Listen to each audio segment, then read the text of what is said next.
안녕하세요. 마켓 시그널의 정다인, 이은주입니다. 네, 화요일 아침입니다. 뉴욕 증시는 조금 전에 월요일장을 끝내는 모습이 나타났는데요.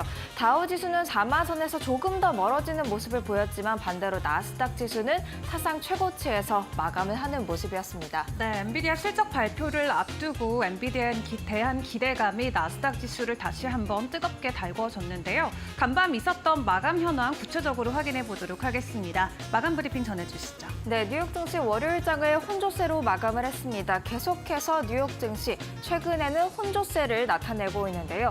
이날 다우존스 0.49%, 0.5%가량 하락하면서 4만 선에서 조금 더 밀려나는 모습이었습니다. 반면 나스닥과 S&P 500 지수 상승세로 마감을 했는데요. S&P 500 지수 강보한 마감한 반면 나스닥 지수 상대적으로 더 강했습니다. 0.65% 오름세로 거래를 마쳤습니다. 다우 지수가 JP모건 체이스의 주가 하락으로 좀 약세를 보였다면 나스닥 지수는 엔비디아를 비롯한 반도체주의 상승으로 강세를 보인 하루였습니다. 이어서 지수 추이도 함께 확인을 해보시죠. 계속해서 키 맞추기가 보여지는 그런 시장들이라고 생각을 하고 있습니다.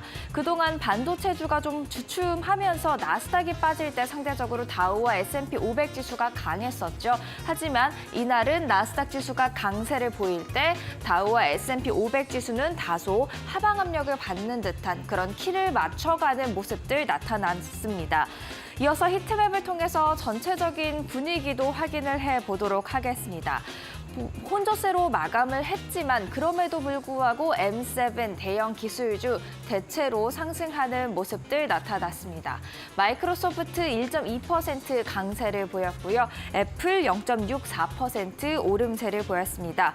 중국 업체들의 공세로 밀리고 있는 중국에서 애플이 대대적인 할인 이벤트, 할인 캠페인에 나선다고 하죠. 지난 2월에 실시했던 세일보다 할인율이 더 크다고 하는데요.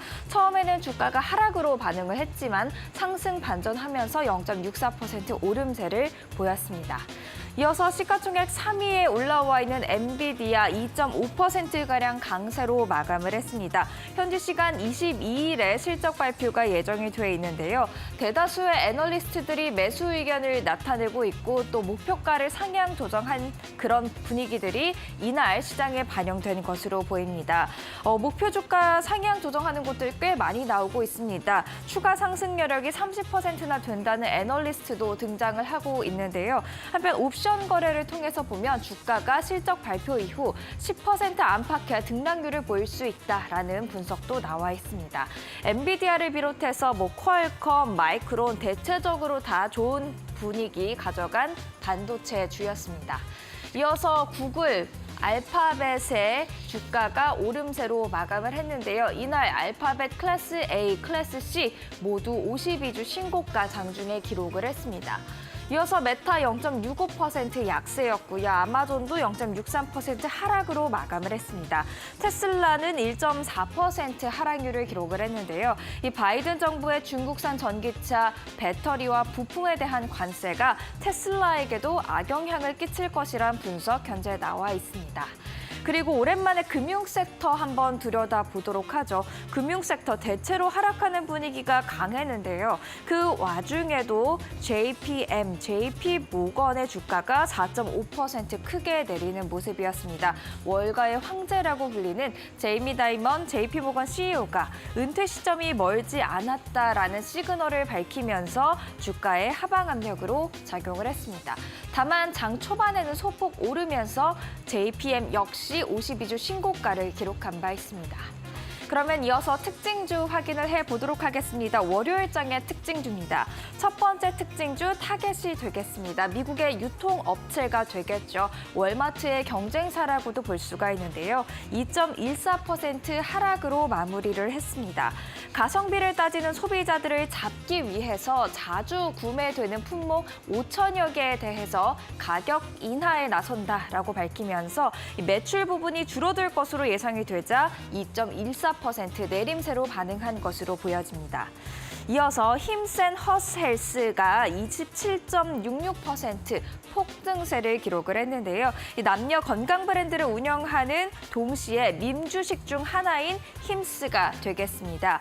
이날은 자사 플랫폼에서 이 먹는 비만 치료제 외에도 주사제형의 비만 치료제를 판매할 계획이다라고 밝히면서 주가 급등으로 이어졌습니다.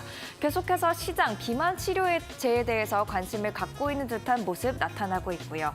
마지막으로 살펴볼 특징주 리오토가 되겠습니다. 중국산 전기차 업체가 되겠죠. 지난해 부진했던 전기차 시장 속에서도 마진율 20%를 달성했던 리오토인데 올해 1분기 실적은 아쉬웠습니다. 가이던스도 시장 예상보다 약하게 나왔고요. 이에 따라서 주가는 10% 넘게 급락하는 모습이었습니다. 이제 5월 FOMC 의사록 공개를 앞두고 있는 만큼 연준 인사들이 이날 어떤 발언을 했는지 한번 살펴보도록 하겠습니다. 필립 제퍼슨 미 연방준비제도 부의장이 한 가지 말을 했는데요.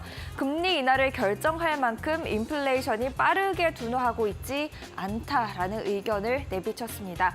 금리 인하에 대해서 약간의 제동을 거는 듯한 그런 발언이었는데요. 다만 현재 금리 수준은 제약적이라고 판단한다면 면서 이전에 제롬 파월이 금리 인상에 대해서 선을 그었던 것처럼 이 부의장 또한 금리 인상에 대해서는 다소 좀 선을 긋는 듯한 모습들 나왔습니다. 이어서 뱅크 오브 아메리카도 금리 인하 섣부르게 판단하지 말라라는 듯한 시그널을 보냈습니다. 시장이 올해 50bp 두 번의 베이비 스텝 금리 인하를 반영하고 있는데 실망할 수도 있다. 너무 섣부르게 판단하지 말라라는 뜻이 되겠죠. 1분기 인플레이션이 너무 높았고 4월 지표 하나만으로는 연준이 움직이지 않을 것이다 라는 코멘트 덧붙였습니다. 4월 CPI 소비자 물가지수가 좀 긍정적으로 나왔지만 추이를 봐야 하지 이 한 달 만의 지표 가지고는 연준이 움직이지 않을 것이라고 재차 강조를 한 겁니다. 그럼에도 불구하고 S&P 500 지수에 대한 전망치는 월가 계속해서 높여나가고 있는 추세입니다. 이날도 도이체방크와 모건 스탠리가 목표 주가를 상향하는 듯한 모습들 나타냈는데요. 일단 도이체방크 같은 경우에는 원래 S&P 500의 전망치로 5,100포인트를 제시를 했었는데 5,500포인트로 상향 조정하는 모습들 나왔습니다. 올해 EPS가 기존 전망보다 $8나 높은 258달러를 기록할 것으로 예상되면서 이 목표치도 함께 상향 조정한 것으로 나타납니다. 그러면서 금융, 또 재량 소비재, 원자재, 유틸리티 섹터를 선호한다라고 이야기를 했죠. 도이체방크는 원래도 다만 이 S&P 500 전망치를 좀 높게 잡은 편이었습니다. 그래서 시장의 주목을 받은 건 모건 스탠리가 되겠는데요. 모건 스탠리 대표적인 월가의 약세론자로 통하는 그런 월가의 은행사죠. 기존 S&P 500 전망치도 4,500포인트로 꽤 낮게 잡았습니다.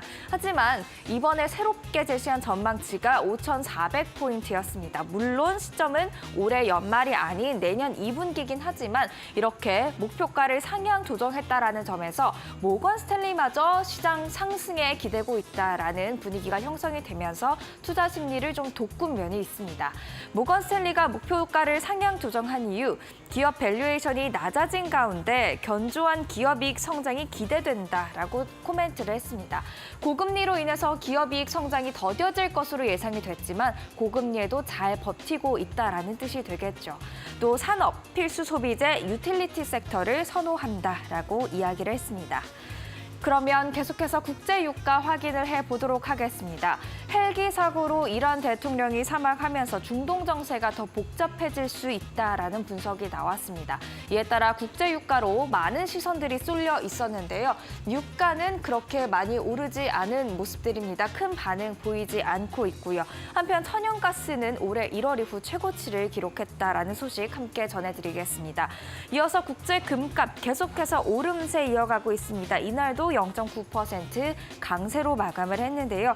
미국의 금리 인하 기대감, 또 여기에다가 중국의 부양책 기대감, 또 이란 대통령 사망에 따른 중동 불안이 혹시 있지 않을까라는 이런 모든 소식이 합해지면서 국제 금값을 밀어 올리는 모습들이었습니다. 한편 다른 원자재도 계속해서 강한 모습들인데요. 은값은 11년 내 최고치를 기록했고요. 시카고 상품거래소에서 구리 가격도 신고가를 기록했습니다. 이렇게 뉴욕 증시 월요일장 정리를 해보도록 하겠습니다. 이어서 월가의 전략가를 만날 시간이죠. 오늘은 어떤 말을 했는지 함께 들어보시죠.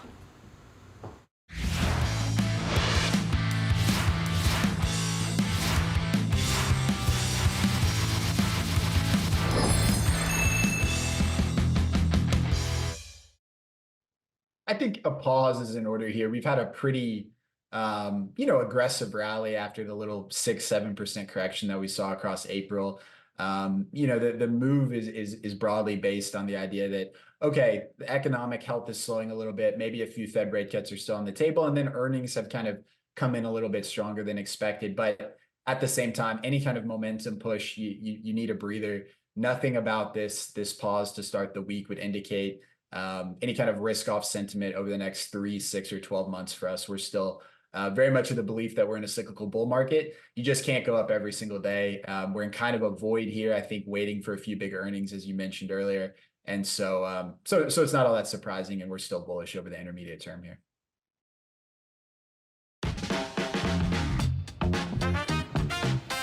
네, 글로벌 이슈 함께 확인해보는 머스너 5 시간입니다. 미국 뉴욕 증시 3대 지수가 모두 일제히 사상 최고가를 경신하면서 매일매일 시장이 환호하는 분위기 속에서 엔비디아의 실적 발표를 앞두고 간밤에는 나스닥이 다시 한번 강한 모습을 보였습니다. 그런 한편 다우존스는 4만 선을 지켜주지는 못하고 하락하면서 약보합권에 마무리가 됐는데요. 오늘 우리가 또 출발하기 전에 함께 확인해볼 이슈들은 어떤 것들이 있을지 빠르게 확인을 해보도록 하겠습니다. 모건 스탠리와 도이체뱅크에서 간밤 S&P 500 지수 자체에 대한 전망치를 상향으로 조정을 해줬습니다.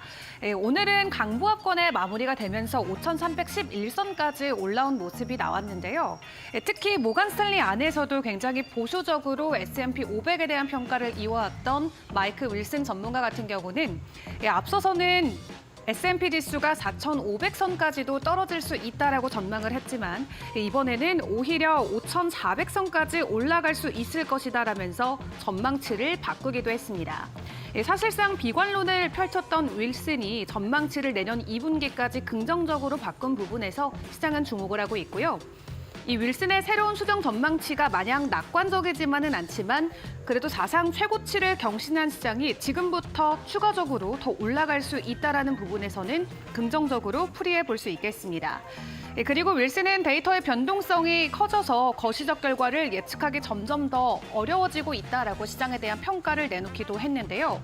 만약 이러한 환경이 지속되면 우리가 다양한 시장 환경에서 효과를 볼 수 있도록 포트폴리오를 재구성해야 된다라고 코멘트를 남기기도 했습니다. 이 산업재해를 비중 확대까지 일단은 상향으로 조정을 했고요. 또 필수 소비재나 유틸리티와 같은 방어적인 성격의 종목을 선호한다라고 이야기를 이어가기도 했습니다. 그리고 현재 당시에서는 소형주보다도 대형주가 훨씬 더 적합할 수 있다라고 풀이하고 있고요. 뿐만 아니라 도이치뱅크 같은 경우도 S&P 500 자체에 대한 전망치를 5,500선까지 상향 조정해 주기도 했습니다. 도이치뱅크는 S&P 500 기업의 올해 주당 순이익이 258달러로 월간 컨센보다도 10%의 성장을 넘어서는 13%의 성장을 보여줄 것으로 기대하고 있는데요. 이미 최고점까지 올라왔다라는 우려도 있지만 오히려 전문가들은 현재 수준에서 추가 성장이 가능하다라고 평가를 하고 있습니다. 이어서 개별주들의 소식도 확인을 해보도록 하겠습니다. 이 애플이 다시 한번 중국 안에서 아이폰 할인에 들어갑니다. 올해 2월에 먼저 선제적으로 아이폰을 할인 판매한 바 있었고요. 이번에 추가적으로 화웨이를 의식한 조치에 따라서 중국 안에서 공격적인 할인 정책을 이어가겠다라고 밝히기도 했습니다. 일단 어제부터 진행이 돼서 앞으로 일주일 동안 애플은 아이폰의 가격을 할인으로 진행한다라고 하고요. 오는 28일까지 일부 아이폰 모델 안에서 최대 43만 원까지의 가격 인하를 진행한다고 합니다. 지난 2월에 진행됐던 할인에는 최고 21만 5천 원까지 할인이 됐기 때문에 지난 2월보다도 2배가 넘는 금액의 할인이 진행되는 거고요. 가장 큰 할인폭은 아이폰 15 프로맥스 1TB 용량 모델에 적용된다고 합니다. 사실 최근에 화웨이 같은 경우도 이 고급형 스마트폰 모델을 새로 출시하면서 시장 점유율을 조금씩 받아가고 있는 상황에서 애플이 이러한 부분에서 조치를 취하고 있는 것으로 업계는 분석하고 있고요. 실제로 지난 2월에 아이폰 할인 이벤트가 있었을 때 3월에 중국 아이폰 판매량은 회복되기도 했었습니다. 2월에 할인 판매를 시작하고 나서 3월에 중국 내 아이폰 출하량이 12% 증가한 것으로 확인이 됐었고 그 전인 1월과 2월 같은 경우는 판매가 37% 감소하기도 했습니다. 이미 2월에도 할인 판매 이벤트와 함께 출하량이 증가되는 부분이 확인됐기 때문에 이번에 추가적인 할인 조치로 인해서 5월과 6월의 판매량이 증가될 수 있을지 이 부분도 함께 체크를 해보시죠. 애플 간밤에는 0.6% 오름세 보이면서 주가는 마무리 지었습니다. 다음으로는 마이크로소프트 소식 확인을 해보도록 하겠습니다. 연례 개발자 컨퍼런스 하루를 앞두고 보통은 이 제품 이벤트에 대한 이 부분을 진행을 하는데요. 이번 제품 이벤트를 통해서 AI 기능을 강화한 PC를 발표한다고 합니다. 해당 PC에는 퀄컴 칩을 탑재한 것으로 확인되고 있고 이미 기존에도 있었지만 해당 AI 기능이 더 강화되는 버전이 출시될 것으로 보여지고 있습니다. 마이크로소프트 같은 경우는 인공지능 기능을 강화한 랩탑 그리고 태블릿까지도 모두 공개할 예정인데요. 이 암홀딩스가 설계한 구조를 기반으로 제작된 퀄컴의 칩을 탑재한 새로운 서피스 프로 태블릿과 서피스 랩탑 발표가 예정돼 있습니다. 이 칩 같은 경우는 AI 관련 기능을 가속화하도록 설계된 신경 처리 장치를 포함하고 있다고 하고요. 윈도우 PC 시장은 인텔이 수십 년간 지배해 왔었지만 암이 설계한 저전력 구조를 기반으로 퀄컴 등의 업체가 생산한 제품이 인텔 자리를 꿰차기 위한 시도를 이어가고 있는 상황입니다. 마이크로소프트가 이번에 신제품을 발표하기에 앞서서 오픈 AI의 챗 GPT-4o 그리고 구글의 AI 모델이 먼저 공개된 바 있습니다. 경계사들의 AI 관련 모델들이 공개된 지 일주일 만에 마이크로소프트도 AI 기능을 강화한 PC를 현재 발표하는 상황이고요. 아직까지는 AI 업계에서 나름 선두주자 위치에 이름을 올리고 있기 때문에 이번에 강화되는 이런 프로덕트들을 토대로 다시 한번 자리 굳히기에 들어갈지 해당 부분도 체크를 해보시면 좋을 것 같습니다. 오늘 주가는 1.2% 상승하면서 호재로 적용되며 마무리가 됐습니다. 마지막으로 국제 이슈 함께 확인을 해보도록 하겠습니다. 이란 북서부 산악지대에서 헬기 추락 사고가 있었죠. 그로 인해서 이란의 대통령이 사망했다라는 소식이 어제 글로벌 외신을 통해서 보도가 됐습니다. 올해 64살인 라이시 대통령은 이란 북서부에서 열린 댐 준공식에 참석한 이후에 헬기를 타고 돌아오다가 사고를 당한 것으로 확인됐고요. 강경 보수 성향의 성직자 출신인 라이시 대통령은 2021년 8월 이란 8대 대통령으로 취임했었습니다. 라이시가 대통령으로 취임한 이후 이란 당국은 2022년 시작된 이른바 히잡 시위 국면에서 시위대를 유혈 진압하면서 국제사회에서 주목을 받기도 했었고요. 일단 이 사고 당시에 헬기에는 외무장관과 성직자 등 총 9명이 타고 있는 것으로 확인됐습니다. 이 헬기는 안개가 짙게 낀 악천후 속에서 비행하다가 숲에 추락했다라고 하고요. 사고 지점에 도착한 구조대는 현장에서 생존자를 찾지 못했다고 전했습니다. 불의의 헬리콥터 추락 사고로 현직 대통령을 잃은 이란은 대통령 보궐선거일을 오는 6월 28일로 확정 지었습니다. 그리고 이러한 사망 소식이 전해지면서 서부 텍사스주 원유는 한때 배럴당 $80 이상으로 뛰어오르기도 했고요. 이렇게 중동 정세가 불안해지면서 안전 자산에 대한 선호 심리가 더욱더 부추겨지고 있는 상황인 것 같습니다. 금 같은 경우도 가치가 부각되면서 0.5% 상승으로 마무리를 지었습니다. 마무리로 암호화폐 시장 상황도 보도록 하겠습니다. 간밤에 비트코인이 다시 한번 큰 폭의 가격 상승을 만들어냈습니다. 69,000달러까지의 가격 반등이 나왔고요. 이렇게 가격 반등에 나올 수 있었던 구체적인 이유로는 지난주에 있었던 디지털 자산 펀드의 순유입량을 확인해 보시면 좋을 것 같습니다. 지난주에 9억 3,200만 달러의 순유입이 밝혀지면서 특히 지금까지는 유출량이 우세했던 GBTC 또한 주간 기준으로는 처음으로 유입세로 돌아섰다고 합니다. 그래서 그레이스케일 같은 경우도 현재 18억 달러, 그리고 아이쉐어즈, 그리고 피델리티까지도 일제히 순유입량이 증가되면서 다시 한번 비트코인 현물 ETF에 대한 유입량의 기대감이 시장에 상승 모멘텀으로 적용이 되고 있는 것 같고요. 이러한 수치가 확인되면서 간밤 비트코인 다시 한번 7만 달러 선까지 오르는 모습을 보여주기도 했습니다. 지금까지 글로벌 이슈 함께 확인해보는 머스노우 5 시간이었습니다.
이어서 마켓 이슈 시간입니다. 오늘은 김덕호 주식회사 플래처 대표와 전화 연결을 통해서 월요일장 리뷰를 해보도록 하겠습니다. 대표님 안녕하십니까? 네, 반갑습니다. 네, 월요일장 또다시 혼조세로 마감을 했습니다. 다우지수는 4만 선에서 조금 더 멀어지는 듯한 모습을 보였지만 반대로 나스닥 지수 사상 최고치에서 마감을 했습니다. 월요일장 어떻게 보셨나요? 네, 말씀하셨던 것처럼 지금 3대 증시는 엔비디아의 실적 기대감으로 장 초반에는 상승을 했었습니다. 특히나 이제 기술주 그리고 반도체 ETF 등을 포함하고 있는 각종 반도체 관련주들이 상승을 많이 했었는데 이후에는 이제 연준 위원들의 엇갈린 발언의 영향으로 인해서 이제 증시는 좀 일부 조정을 받고 혼조세로 마감을 하게 됐습니다.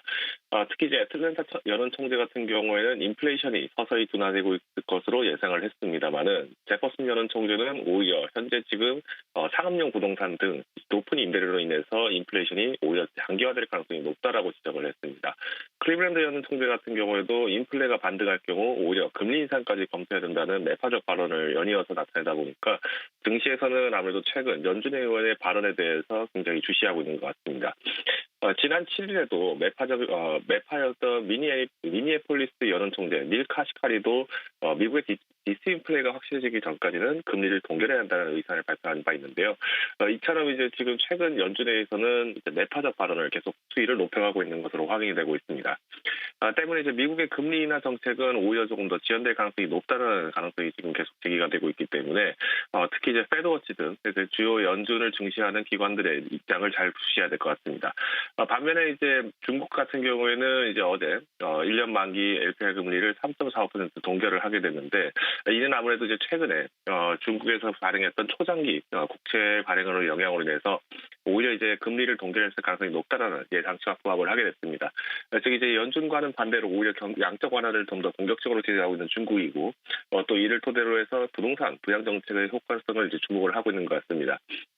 최근에 이제 중국 같은 경우에는 외국인 투자 자본이 이제 굉장히 많이 유출되다 보니까 다시 한번 이제 부동산 정책을 활용한 당근과 채찍의 전략을 활용하지 않느냐라는 지적을 받고 있습니다만은 이는 이제 결국 연준과 그리고 이제 중국 시장과에서의 이제 팽팽한 줄다리기 싸움이 계속 이어질 것으로 전망되고 있습니다.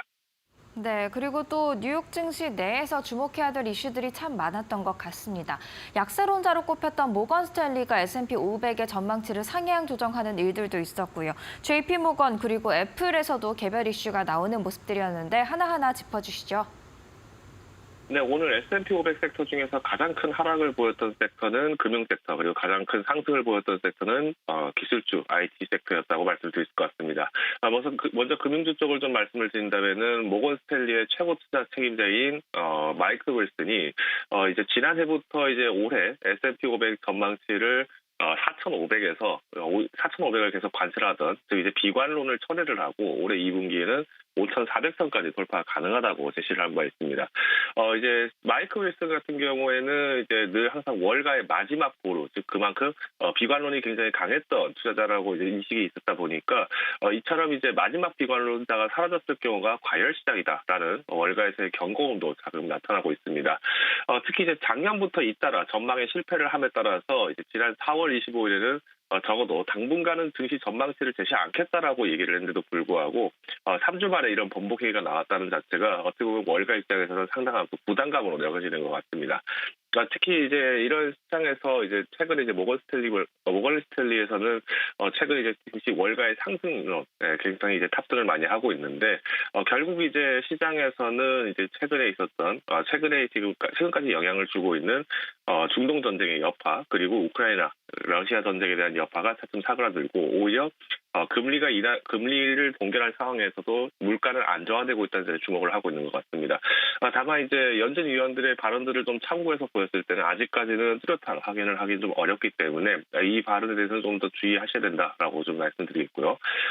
JP 모건의 이제 다이먼 회장이 또 한 번 이제 조기 은퇴 우려가 또 발동하기 시작하면서 장중에 4.5%까지 후퇴를 했습니다. 이제 조기 은퇴설은 이제 작년 10월에도 마찬가지로 있었는데 이때 이제 JP 모건 주식 100만 주를 이제 매각하겠다라는 공시가 나오면서부터 이제 계속 이제 불거지고 있습니다. 다이먼 회장 같은 경우에는 이미 이제 65세를 넘은 고령의 회장이다 보니까 아무래도 이제 최근 시장에서는 이 조기 은퇴 시점이 이제 지난 5년 내에 은퇴한다라는 발언보다도 좀 더 조기에 대해 가능성이 높다라고 지금 주목을 하고 있는 것 같습니다. 때문에 이제 JP 모건 같은 경우에도 오늘 3.6% 정도 이제 오늘 마찬가지로 2%가량 하락을 했다는 점 참고하시면 좋을 것 같고요. 중국 시장을 최근에 겨냥하고 있는 테슬라와 그리고 애플의 움직임이 심상치가 않습니다. 테슬라 같은 경우에는 이미 이제 감원을 지시를 한 바 있는데 여기에 대해서 감원을 이제 5월 내가 아닌 6월까지도 연장할 가능성이 굉장히 높다라고 조명이 되고 있습니다. 특히 이제 블룸버그에서는 이제 올해 14만 명의 인력을 갖고 있던 테슬라가 최대 20% 감원을 할 가능성이 있다라고 지금 지적을 하고 있는데요. 일례로 이제 일론 머스크는 슈퍼차저 네트워크 성장 계획을 진행하겠다라고 이제 발표를 해놓고도 전 세계 6,200개의 스테이션과 5만 7천 개 이상의 커넥터를 설치하고 또 다른 자동차 업체와의 네트워크 개방 작업을 추진하던 이 슈퍼차저 팀을 또 하루아침 만에 해고한 바 있습니다. 결국 이제 테슬라 입장에서는 이제 주요 인력 풀들을 잃어가고 있기 때문에 시장에서의 성장 탄력을 어떤 공간에서를 잡고 있는지 아직까지는 난해한 입장으로 좀 보여지고 있습니다. 여기에 이제 인력 감축이 계속 이어지다 보니까 아무래도 이제 지금 테슬라에 지금 있는 직원들 입장에서는 지금 사기 저하가 굉장히 크게 있기 때문에 이직이나 혹은 이제 해고에 따른 이제 인력 조정을 굉장히 좀 주시하고 있는 상황입니다.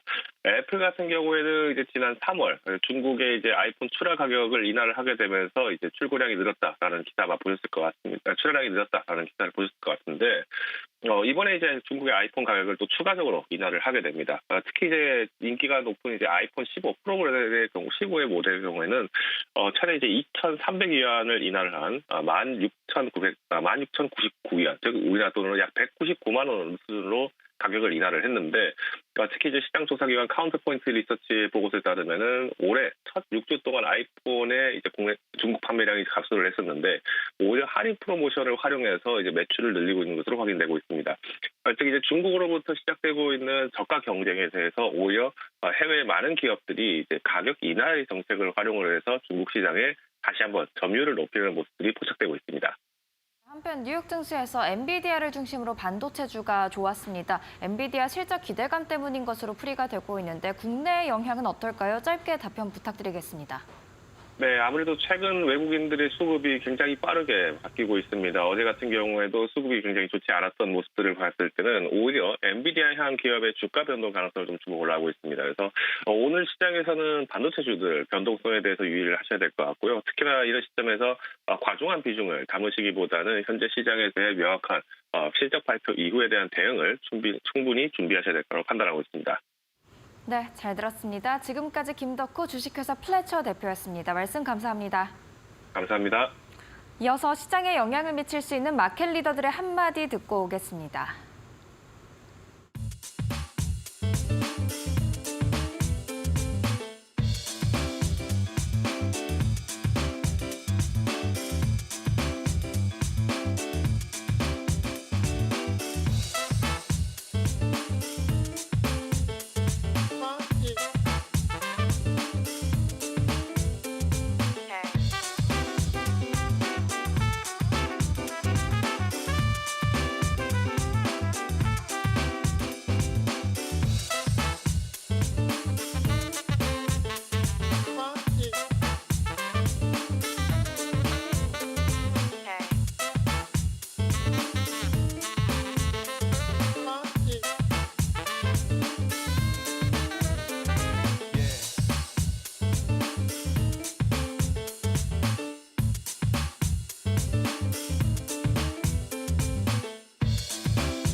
안녕하세요. 메이터크 신일섭입니다. 오늘의 주제는 골디락스의 스푼은 뜨거울까 차가울까? 피트, 트립닷컴 앤 메이시스 실적 발표입니다. 자, 지금 경기가 돌아가는 상황부터 일단 직관적으로 오늘은 제가 연극 배우로 연극을 하겠습니다. 아침부터 연극 보니까 좋죠? 대학로에서는 아침에 연극 안 하거든요. 자, 저를 미국 경제라고 생각하세요. 아메리칸 이코노미입니다. 아메리칸 이코노미가 그냥 정상적으로 잘 활동하고 있다가 코로나라는 세계 폭탄을 맞았습니다. 그래서 완전히 숨이 헐떡헐떡 넘어갈 듯 거의 죽은 상태가 됐어요. 그래서 이제 응급실에 실려갔습니다. 응급실의 의사가 응급실에 있는 죄다 주사를 다 갖고 오라고 했어요. 몰핀 주사를 놨죠. 유동성이라는 몰핀 주사를 놨습니다. 그 결국 막 숨은 돌아왔어요. 겨우 눈을 뜰만 한데 문제는 부작용이 발생했습니다. 무슨 부작용이 발생했죠? 물가라는 두드러기가 나기 시작합니다. 온몸에 두드러기가 나요. 기도까지 두드러기 나서 숨이 다시 막혀버릴 지경입니다. 그래서 다시 간호사를 부르기 시작했죠. 빨리 항히스타민제를 투여해라. 항히스타민제 금리를 투여해야 합니다. 그래서 그 금리를 마구마구 항히스타민제를 투여해야 되니까 막 울트라 무슨 자이언트 스텝 막 밟으면서 투여를 하니까 두드러기가 좀 가라앉았어요.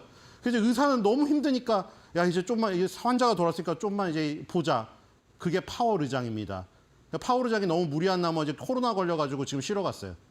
그렇죠? 지금의 상황이 이 연극입니다. 아시겠죠? 지금 미국의 금리가 5.5%죠.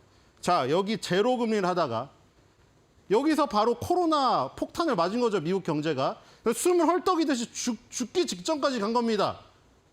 그래서 응급실에 있는 몰핀 주사를 죄다 투여했죠. 유동성 제로 금리 싹 다 투입해가지고 환자를 일단 살려야 되니까요.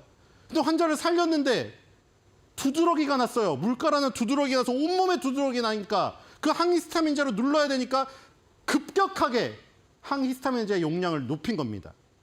그러다가 이제 환자의 두드러기가 좀 가라앉자 조금 지금 항히스타민제를 조금 조절을 하면서 환자의 상태를 보고 있는 거죠.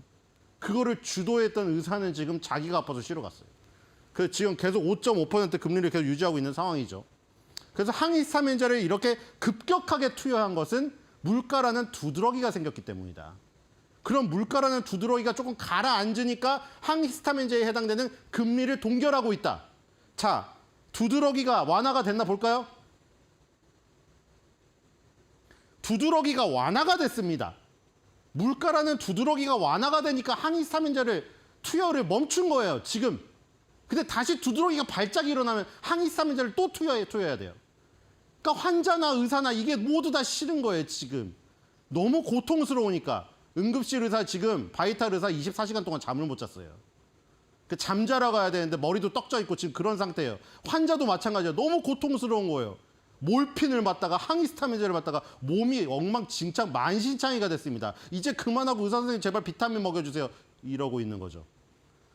그래서 지금 급격하게 지금 금리가 그 물가가 잡히면서 저번에 예상치가 보합으로 나왔습니다. CPI가 YOY 기준으로 3.4 예상치였는데 3.4가 나왔죠. 그리고 가장 높았을 때 유동성을 쏟아부어서 물가라는 두드러기가 생겼을 때 8%가 넘나드는 물가 상승률을 기록하고 있었던 거에 비하면 3.4면은 굉장히 많이 낮아졌죠. 두드러기가 상당히 완화된 겁니다. 근데 의사가 뭐라고 했습니까? 바이탈 파월 의장이 뭐라고 했어요? 우리의 목표치는 2%라고 했습니다. 그러니까 두드러기가 2%까지 낮아질 때까지 지켜봐야 된다는 겁니다. 항히스타민제의 용량을 낮추긴 했지만 아직 주사기를 완전 손에서 치우지는 않은 상태죠. 그런 상태라고 보시면 될 것 같고요. 다음을 보겠습니다.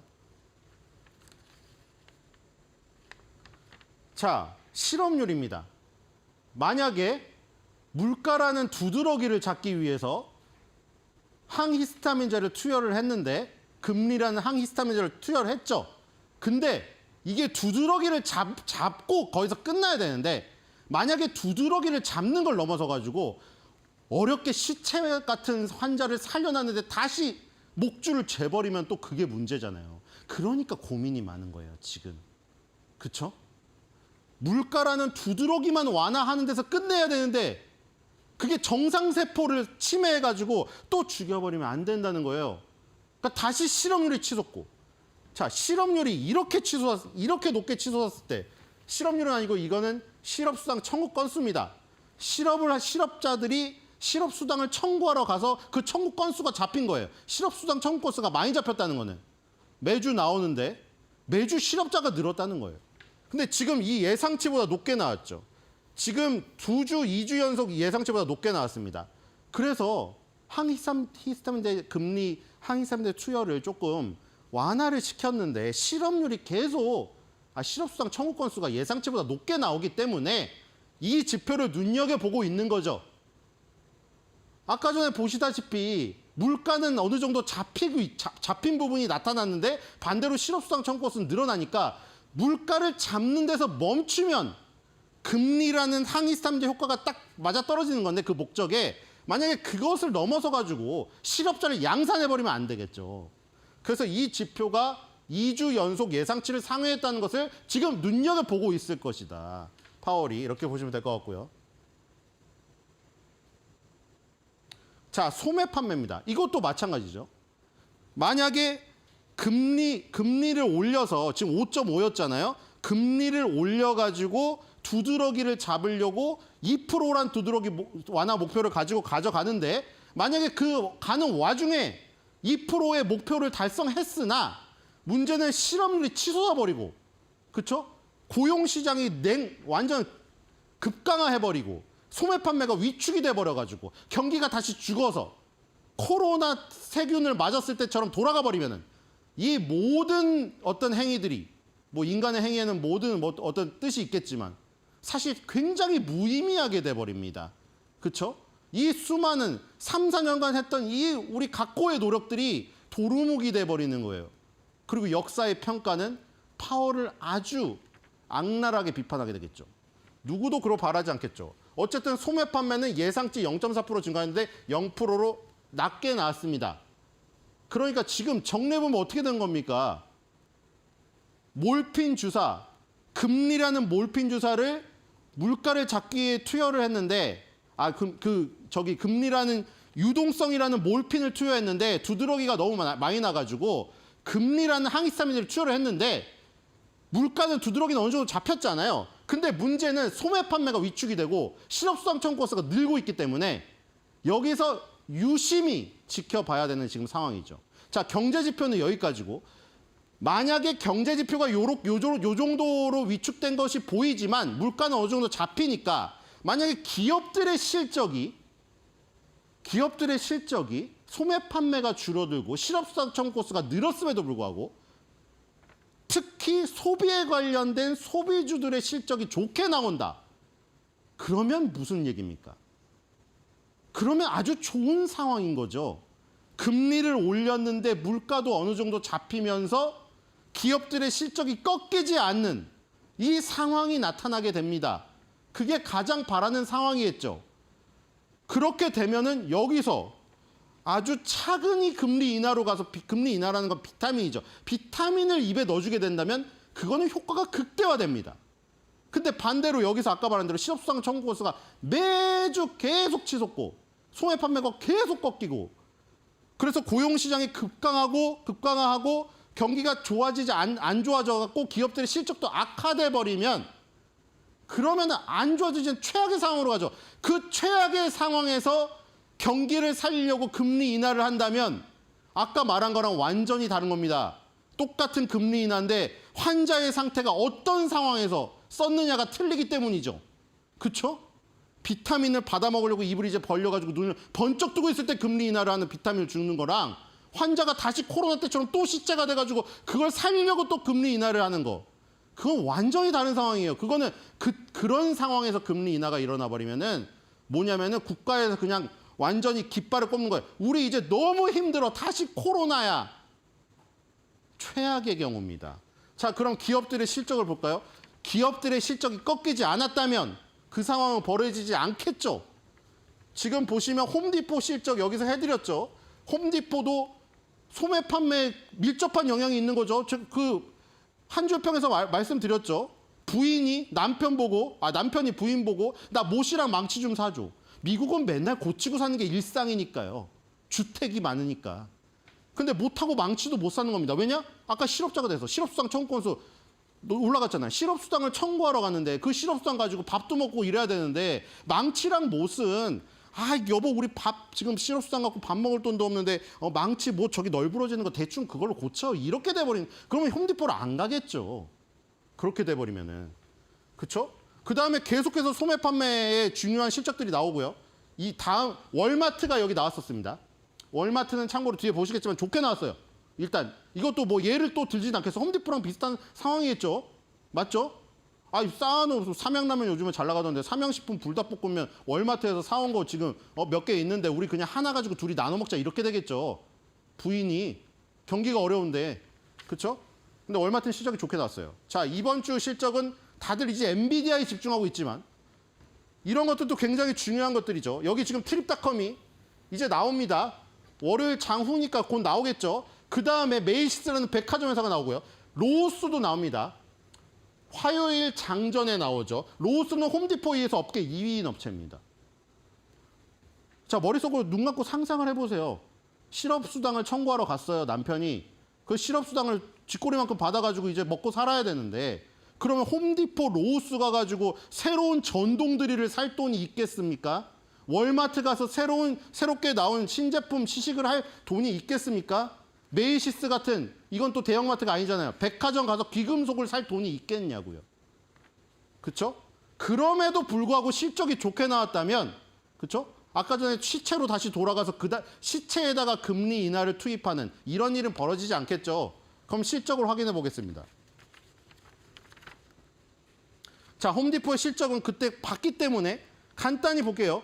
자, 홈디포 1, 2, 3, 4분기 연속 매출액과 순이익이 전부 예상치 상회가 나왔죠. 노란색이 예상치입니다.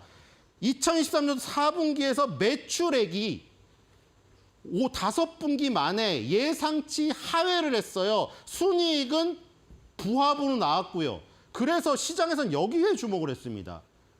잘 나왔는데 이것도 사실. 근데 예상치에 비해 매출이 5분기 만에 줄어들었다는 것 때문에 홈디포가 급등을 못했어요. 근데 이게 나쁜 실적은 아니죠, 일단. 자, 그다음에 월마트가 나왔습니다. 월마트는 시간으로 따로 보여드리진 않았는데요. 뭐 이거는 그냥 도표로 해놓은 거니까 넘어갈게요. 그림하고 똑같습니다.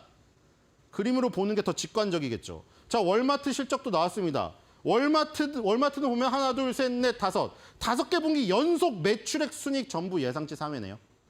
여기가 차이가 났죠, 홈디포랑. 홈디포도 계속해서 예상치 상회 나오다가 매출액에서 살짝 어그러진 것이 그거에서 반응을 한 거고 시장이. 월마트는 이번에도 안 꺾였습니다. 그러니까 이번에도 실업수당 청구 건수가 늘어나고 소매 판매가 줄어도 월마트 가서 불닭볶음면 샀단 얘기예요, 미국인들이. 아시겠죠? 그 다음으로 넘어가겠습니다. 이건 그 도표고요. 넘어가시면 됩니다.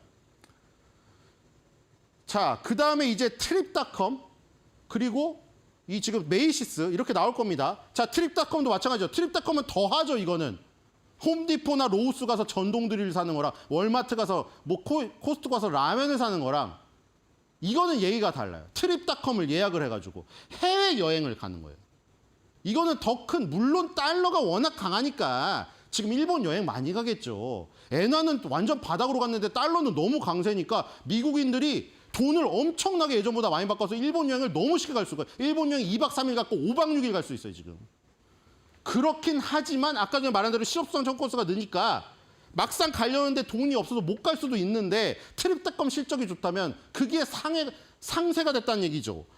트립닷컴 실적 전부 다 4분기 연속 예상치 상회가 나왔네요. 전부 다. 매출액과 영업이익이 조금씩 떨어지고는 있지만 어쨌든 이게 더 중요합니다. 시장에서. 그렇죠? 그러니까 최상의 경우는 늘어나면서 예상치 상회라는 건데 줄어들었어도 예상치 허들을 많이 넘으면 어닝 서프라이즈인 거예요. 그래서 지금 예상치 허들을 굉장히 낮게 잡아놨는데 많이 상회했죠. 그래서 지금 이 트립닷컴이 역사적 신고가를 갔습니다. 보시면 될 것 같고요. 트립닷컴 예약이 많다는 얘기죠. 지금 다음으로 넘어가겠습니다. 자, 메이시스입니다. 메이시스는 점포가 많이 없어졌죠. 월마트나 코스트코랑 완전 다른 형태. 사실 상류층을 위한 백화점이었는데 최근에 많은 변신을 했습니다. 감원도 많이 하고. 어쨌든 간에 자, 요거는 보시면 아까 전에 홈디포 무슨 뭐 트립닷컴 월마트에 비해서 이 지금 절대적인 수치가 굉장히 안 좋죠. 백화점이라는 유통업계의 그 플랫폼 특성상 이 백화점이 무너지고 있다는 겁니다. 그거는 일단 그 어떤 플랫폼 형태에 대한 문제고요. 어쨌든 예상치 상회가 나왔다는 게 중요하죠. 전부 다 노란색이 막대 그래프 안에 그려져 있잖아요. 그러니까 막대 그래프 예상치 상회가 나온 거예요. 그게 중요하죠. 시장에서는. 어닝 서프라이즈. 얘도 어닝 서프라이즈가 나올 가능성이 지금 큽니다. 메이시스 안 나왔기 때문에. 그러니까 홈디포 월마트에서 지금 우리가 확인한 거. 그다음에 트립닷컴 메이시스가 곧 나오죠. 이 연결되는 이런 기업들 로우스까지 이런 소매 판매나 소비주에 관련된 기업들의 실적이 좋게 나온다면은 아주 좋은 시점에 금리 인하를 할 수 있는 상황이 펼쳐질 수 있다는 것이죠. 자, 다음으로 가겠습니다. 예, 이건 그냥 쭉 해놓은 거고요. 스틸 화면으로 나중에 확인해 보시면 될 것 같습니다. 자, 그래서 이제 뭐 목표치들이 나오고 있는데 쭉쭉 볼게요. 이게 저기입니다. 뭐였죠? 네, 쭉쭉 넘어갈게요. 그냥 지금 이제 마무리해야 되니까. 예, 트립닷컴이었죠. 트립닷컴이었고 스트롱 바이 의견이 나왔습니다. 자, 그다음 메이시스 보겠습니다. 메이시스는 의견 자체가 트립닷컴에 비해 굉장히 약하죠. 당연히 투자 의견도 다음에 보겠습니다. 어떻게 나오겠어요? 네, 홀드죠. 약합니다. 그 플랫폼의 유통의 플랫폼 특성을 설명드렸습니다. 어쨌든 어닝 서프라이즈 나올 가능성이 크다. 자, 차트 빨리 보고 넘어갈게요. 메이시스 일봉 차트 박스권에 갇혀 있는데 박스권 하단에서 반등을 시도하고 있기 때문에 여기서 어닝 서프라이즈가 나오면 박스권 상단 22달러까지 상승 가능성이 있습니다. 자, 주봉 월봉을 보겠어요. 자, 주봉 월봉은 좋지가 않죠. 저게 고점이 아직 한참 위에 있잖아요. 그 전고점을 뛰어넘으려면은 지금 36달러 이상을 가야 됩니다. 아직 차이가 엄청 많이, 여기서 더블 스코어가 나야 돼요. 그러니까 메이시스라는 백화점 플랫폼의 특성상 월마트나 코스트코만큼 좋지는 않다는 거죠. 자, 월봉으로 가겠습니다. 마찬가지로 월봉도 떨어졌다가 계속 내려가고 있는 추세고요. 자, 트립닷컴 보겠습니다. 자, 트립닷컴은 완전 다른 추세입니다. 역사적 신고가를 갔어요. 대단하죠? 지금 고점과 고점을 연결한 추세선까지 돌파를 시켰습니다. 여기 보시면 갭이 있습니다. 갭 상승을 날리고 투갭이 나오고 또 갔습니다. 연속으로 한 11연속 양봉만 나오고 있어요. 자, 주봉 월봉도 볼까요? 이게 일봉의 추세에서 멈추는 걸까요? 아니요. 주봉 월봉도 지금 중장기 추세도 전부 상승세. 역사상 신고가의 트립닷컴이 우리나라 하나투어 모두투어랑 전혀 달라요. 자, 월봉 보겠습니다. 자, 이제 역사상 신고가 거의 근처까지 가서 만약에 60달러 넘어서게 된다면, 그렇죠? 65달러 이상까지도 갈 수 있는 강력한 모습이 나오고 있습니다. 이렇게 보시면 될 것 같습니다. 자, 그래서 마지막 그림을 보겠습니다. 자, 이거 골디락스입니다. 원래 제목은 골디락스와 세 마리의 곰이에요. 고전 동화죠. 여기 나오는 소녀의 이름이 골디락스입니다. 근데 아빠가 혼혈인가요? 아빠곰이 먹는 이 큰 그릇에 담긴 스프 너무 투 핫. 엄마가 먹는 중간 그릇에 있는 스프 너무 투 콜드. 애기는 투 콜드, 투 핫 애기 안 먹이죠. 학대입니까? 아주 미지근하게 먹을 수 있는 걸 주겠죠. 그러니까 골디락스라는 소녀는 소녀잖아요. 여기서 뭘 먹었겠어요? 아빠 거, 엄마 거, 애기 거. 애기 곰 걸 먹었죠. 그걸 보고 골디락스 경제라고 하는 겁니다. 뜨겁지도 차갑지도 않은, 아까 말한 대로 그거죠. 다시 코로나 때처럼 시체가 되는 것도 아니고, 너무 시체에서 몰핀을 많이 맞아서 두드러기가 나는 것도 아니고, 정상적인 사람의 상태로 눈을 총총히 뜨고 이제 일어나서 다시 일하려고 준비하고 있는 그 상태가 바로 미국 경제가 골디락스가 되는 상태입니다. 그래서 오늘의 한 줄 매드평, 우리의 바람이기도 하고 저의 바람이기도 하고 국내 증시를 향한 응원이기도 합니다. 골디락스야, 꼭 아기곰 스프 골라줘.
K-팝에서 시작된 한류가 이제는 다양한 분야로 뻗어나갔고요. 그중에 대표적인 한 가지 바로 음식이 되겠습니다.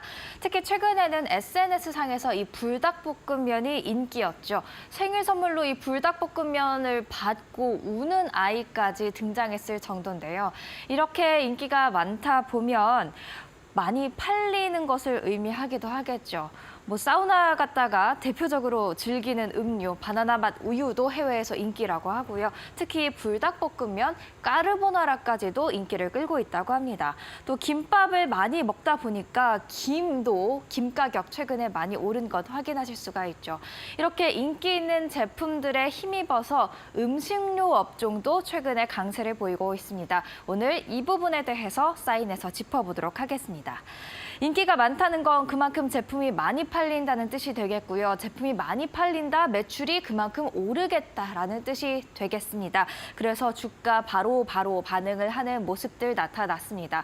보시면 대표적인 식료품주 주가 추이입니다. 삼양식품 어닝 서프라이즈 기록한 뒤에 바로 상한가로 달려갔고요.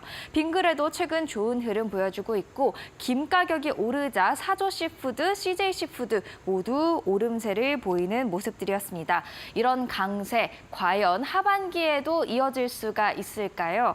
계속해서 짚어보려고 하는데요. 신한투자증권은 하반기에도 이어질 강세다라고 이야기를 하면서 비중 확대 의견을 제시했습니다. 이 부분에 대해서 자세히 알아보도록 하겠습니다. 일단 두 가지 이유를 꼽았습니다. 첫 번째, 신한투자증권이 비중 확대를 외친 이유, 내식 선호 현상이 진행되고 있기 때문이라고 합니다. 본격적으로 내식 선호 현상에 대한 이야기를 하기 전에 왜 내식이 선호되고 있는지부터 살펴보도록 하겠습니다.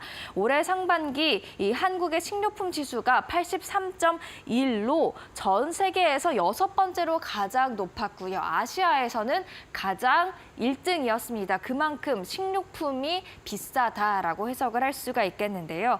이 장보기가 무섭기도 하지만 외식 물가는 더 무섭습니다. 다음 차트도 함께 보시죠. 보시면 생활 물가 지수 추이입니다. 식품이든 식품이 아니든 모두 다 오름세를 보이는 탓에 장보기도 무섭습니다. 하지만 이보다도 더 무서운 것은 이 생활 물가 지수에 더해서 서비스 가격까지 더해지는 외식 물가 추이가 되겠습니다. 외식 물가 추이가 이렇게 급등할 때 그래도 외식이 아닌 물가 추이는 낮아지는, 상대적으로 좀 덜 오르는 듯한 모습을 나타냈죠. 계속해서 살펴보도록 할 텐데요. 내식 선호 현상이 이어질 수밖에 없는 이유, 이렇게 우리의 지갑이 얇아지고 있기 때문입니다. 지난해부터 올해까지 대표적인 프랜차이즈의 가격에 관련된 내용들 정리를 해봤습니다.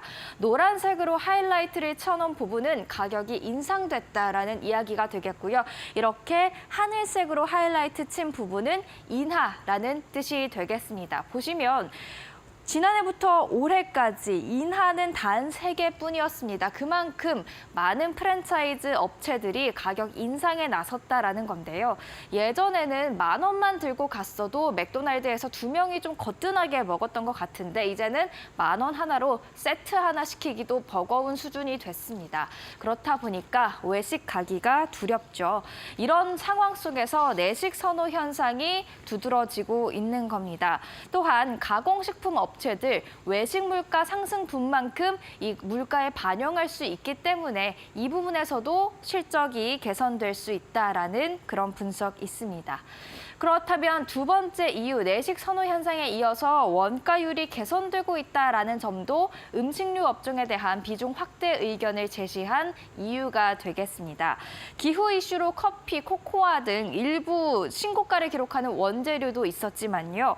보시면 옥수수, 소맥, 대두 가격의 같은 경우 하락하는 추세를 나타냈습니다. 공급 과잉으로 인해서 가격이 2021년 수준까지 이렇게 내려가면서 회귀하는 수준을 보이는 모습들이었습니다. 가격이 하락하다 보니까 식품 업체들 입장에서는 당연히 원가율이 개선될 수밖에 없었죠. 결국 정리를 하면 상반기에 이렇게 음식료 업종이 잘 나갈 수 있었던 이유 2가지입니다.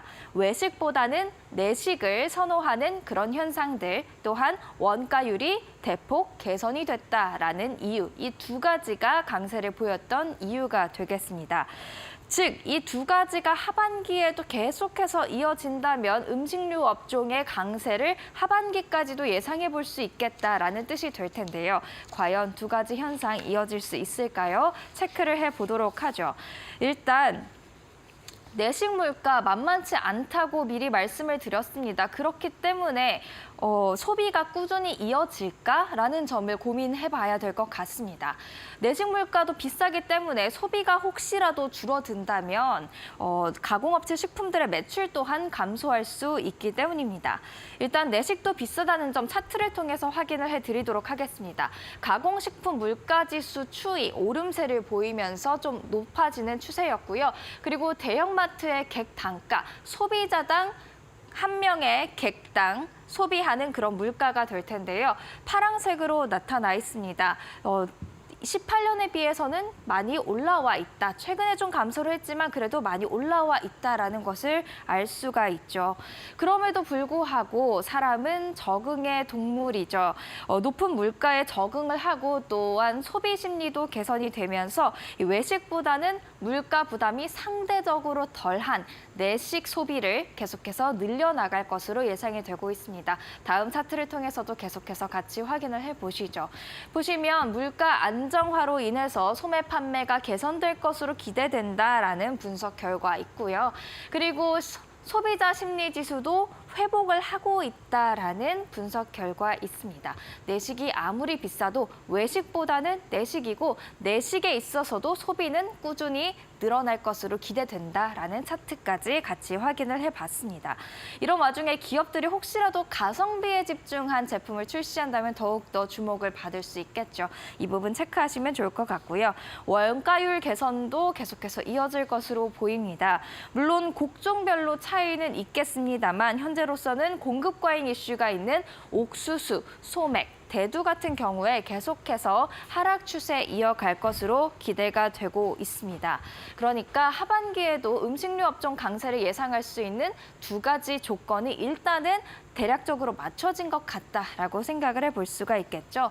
여기에 또 기회 요인도 있습니다. SNS 타고 이 전 세계가 K푸드 열풍에 휩싸이면서 이제는 주요 국가 메인 유통 채널에 그렇게 힘을 들이지 않고도 들어갈 수 있다. 노출도가 높아지면서 제품에 대한 매출을 높일 수 있다라는 건데요.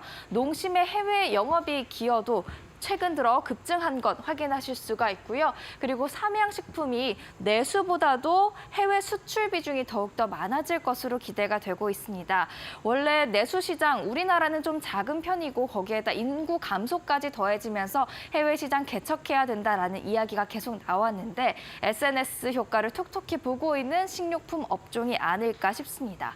그럼에도 불구하고 위험 요인 있기는 합니다. 원재료 가격이 혹시라도 다시 상승하면 식료품 업계에 부담이 될 수가 있고요. 그리고 원재료 대부분 수입하다 보니 원달러 환율에 민감하게 반응하기도 합니다. 그래서 위험 요인 두 가지가 있기 때문에 이 위험 요인이 식료품 업계에 부정적인 영향으로 작용하지는 않을지 하반기에 집중을 해보시면 좋을 것 같습니다. 이렇게 음식료 업종에 대해서 체크를 해보는 시간 가졌습니다. 사인이었습니다.